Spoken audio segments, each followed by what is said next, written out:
still got a lot of different products going on. You know, one of the things that we got shipping right now, and it should be landing in about 3 weeks, is the Mega gas blowback MKM rifle. Really, really cool. It's designed for us.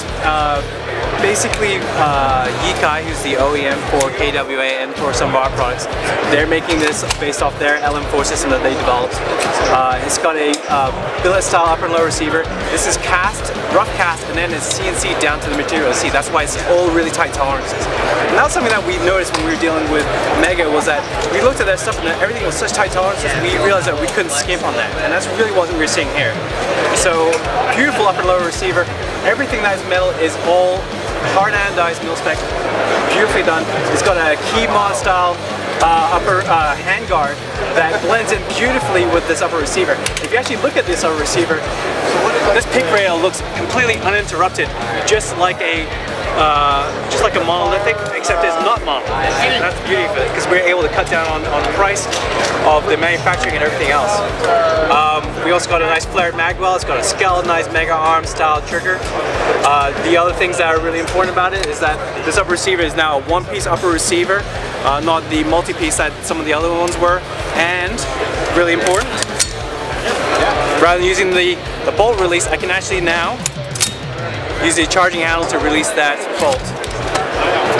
Really cool, really excited. It comes with, there's no front rear sight, the fixed front sight, but it comes with a fixed front sight, it comes with a fixed rear sight. Both really nice quality, it doesn't feel like cheap, very comparable to the rest of it. But we know that a lot of our consumers out there, they have so many accessories for these products, they're going to probably replace things like grips, socks, front sights, rear sights, whatever they want to do. They're going to do that. Also, not seen here, but we also have the Battle Arms Development ambidextrous selector. And that's coming out, and that comes with 5 different levers that you can configure for whatever you need for the LM4 system. It will come for also the AEGs and other products and other platforms. But that's going to be super cool too. And last year we also showed the Masada gas blowback rifle. Now, we are still doing the gas blowback rifle, the Masada. However, it will be sanitized of all Magpul logos, but it is authorized for us to produce it through Magpul. They said, yes, go ahead and still make that. So that's still going to be coming out. We're really excited about that. That should be coming out this year. Beyond that, we also have very, very cool accessories. We have the Centurion Arms rail system. We have the C4, which is these two, which is, we have a 7-inch and a 9-inch, and then we also have the CMR rail. And the cool thing about the CMR rail is that it's slick, and you can bolt on pick rails wherever you need. The markings are very subtle, so you can see the markings are on here on the bottom, but it's not so overt that you're like, okay, that's definitely Airsoft. Same thing with the C4 rails. They have, for training and simulation, use only markings and also the PTS logo, and that's all on the bottom, so it's not going to be in your face. The cool thing about the C4 and the CMR rails is that they have these QD mount points on both the front and rear on both sides, and they're limited rotation just like the real thing. Very cool. We also have the battle comps. We have here we have a 1.0, we have a BABC, which is supposed to be for the 6.5, 6.8, 7.62, all the way up to 300 Win Mag type guns. But we also have the Griffin arm, and the cool thing about Griffin arm is here we have two muzzle devices. We have a tactical comp, we have a flash comp, we also do a flash suppressor, and also a muzzle brake, which kind of looks like a 5.56 K brake. The cool thing we love about those is there are 4 different muzzle devices, but they all work with this Griffin armament style M4 SE2 suppressor. So they all QD mount onto that. Very cool. And let's drop that. Really excited to show this. This is a new mid cap for AEGs. The really cool thing about this is it still uses the same DuPont polymer that we've always used on all our mags over the years. But instead of the 120 round mid cap, this is now 150 round mid cap.